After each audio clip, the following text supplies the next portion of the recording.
Bonjour, bonjour, bienvenue à toutes et à tous sur Cocotte TV pour un petit déballage aujourd'hui qui porte sur une souris pour le gamer, une souris qui vient de chez CM Storm, autrement dit Cooler Master, et qui se nomme Spawn. Une souris rouge et noire, ou une souris noire et rouge que nous allons découvrir maintenant. Bien sûr, le tout est dans une belle petite boîte qui vous donne toutes les caractéristiques, comme par exemple, on sait qu'il y a un capteur 3500 dpi, qu'on pourra le régler entre 800, 1800, 3500 dpi, que le tout résiste à 20G, que ça fait plein de FPS, que c'est capable de lire plus de 5,8 mégapixels par seconde. Bref, tout ce qu'il faut pour pouvoir fraguer à fond super vite.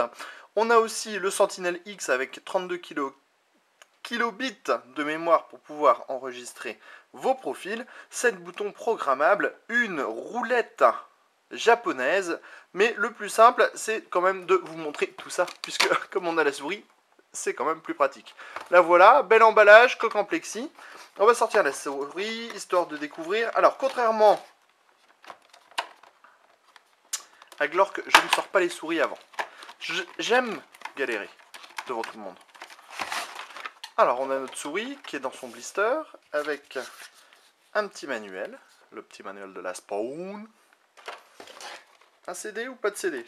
Pas de CD, plus rien dans la boîte. Alors, on ouvre et vous allez voir, c'est pas si compliqué que ça à déballer en fait. Hein. Voilà donc la souris, plutôt sympathique en forme, pas spécialement grosse, plutôt petite sous la main, on l'a bien en main, par contre c'est uniquement une souris pour les droitiers, hein. Pas de souris pour les gauchers, enfin ils peuvent toujours mais ça va être compliqué de cliquer sur les boutons du côté avec le petit doigt. On a donc la molette japonaise, plutôt agréable au toucher, en plastique, les clics qui cliquent gentiment et facilement, les boutons de réglage,